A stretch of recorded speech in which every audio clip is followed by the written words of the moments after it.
নাহমাদুহু ওয়া নুসাল্লি আলা রাসূলিল কারীম আম্মা বাদ। ভাই দোস্ত বুজুর্গ আজিজ, 10টি ব্যক্তি 10 ধরনের ব্যক্তি জাহান্নামে প্রবেশ করবে না। 10 ধরনের ব্যক্তি জাহান্নামে প্রবেশ করবে না। 1 নাম্বার, সহজ সরল মানুষ যারা, তারা কখনো জাহান্নামে প্রবেশ করবে না।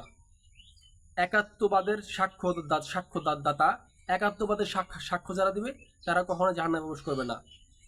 এবং সেজদা চিহ্ন রয়েছে যার শরীরে, সে ব্যক্তি জাহান্নামে প্রবেশ করবে না। আল্লাহর জন্য অশ্রু বিগলিত চোখ, আল্লাহ তাআলার জন্য অশ্রু বিগলিত চোখ কখনো জাহান্নামে যাবে না।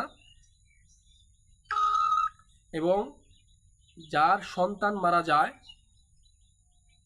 ছোটবেলায় যার সন্তান মারা যায়, সে ব্যক্তি জাহান্নামে প্রবেশ করবে না।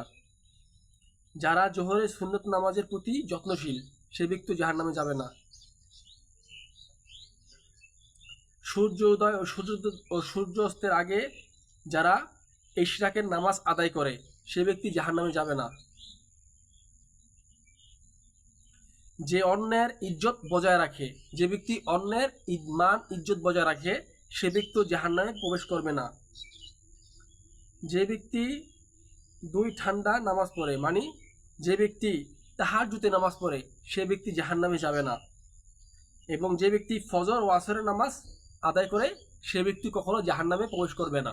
আল্লাহ তাআলা আমাদের সবাইকে জেনে শুনে এই আমলগুলো করার তৌফিক দান করুক।